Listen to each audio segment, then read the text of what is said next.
Hello again, everybody, and welcome back to Pete's Plastic Playground. It's been a couple of weeks, and hope everybody remains well.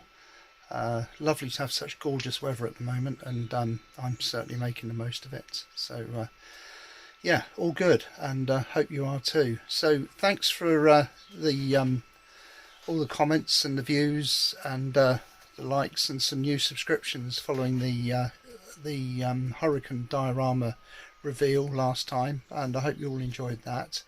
It seems to have gone down quite well, and I'm very pleased with it. So moved on to the next model now, which in modelling terms, in kit building terms, is a lot simpler because it's just two 172 kits. But in terms of scenery with this diorama, it's a little bit more complex. So what I'm going to do, if you hold tight, my favourite hobby of turning the camera around, and I'll show you what's to do. So here it is. This is my next Battle of Britain diorama. It's, as I said to you a moment ago, it's much simpler because it's a Mark 1 Spitfire, Mark 1A Spitfire, Airfix 172, and a yet to be built Messerschmitt 109, and I'm going to do it with the there's two options. I do like the yellow nose colour scheme on this little aircraft, so that's what I'm going to do, is the yellow nose variant. So kit building wise, quite simple. No decals on the Spitfire yet, just a basic build. Sorry, light's not all that brilliant tonight. Let's put another overhead light on. There we are. So Spitfire in that corner, and then what I've done is I've built what I consider to be a representation of a rolling Sussex hillside.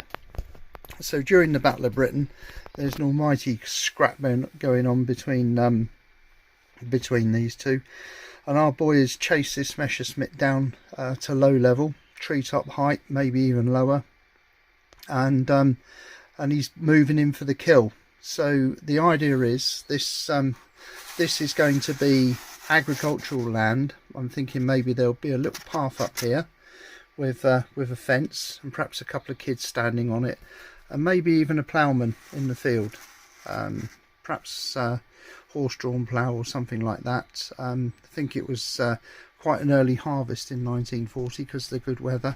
So I'm thinking something along those lines, and then magically positioning these two aircraft in this duel, with the Spitfire hot on the tail of the Messerschmitt, approximately 150 feet behind him, I think, in scale terms.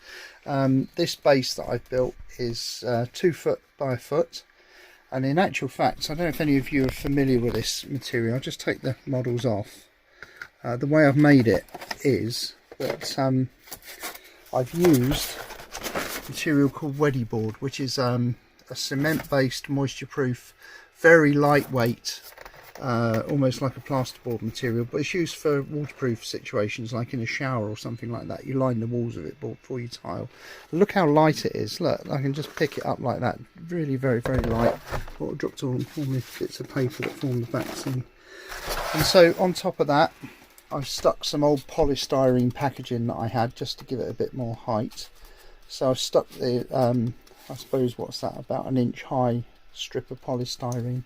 And then the great fun bit was I had some tubes of that expanding foam filler. And all I did was I just unloaded one whole can over the entire area and let it expand for a couple of hours. And then once that had expanded suitably and looked like something out of Doctor Who, I sanded it down to form this this sort of contoured shape, and it doesn't matter that it's not exactly smooth because I shall put some more filling material on it. So I made this contour shape of the landscape, and I've actually put a coat of just watered down PVA, about a 50-50 mix of PVA onto the surface. So it's ready for decorating. As I say, I'm still deciding in my mind's eye how it's going to be, but I definitely like the idea of sort of like in the foreground, this little path or track or whatever with a fence, and then the field, perhaps some hedgerow up here to define between the agricultural land and the common land, maybe at the top, I don't know. But certainly it's going to enjoy the sight and sound of these two aircraft in this captured moment of this battle. So there we are. That's the next ongoing project. How long it will take, I do not know, because I think work's going to start piling up again soon, unfortunately. But there we are. That's the joys of working for a living. It's not as if we haven't had long enough off.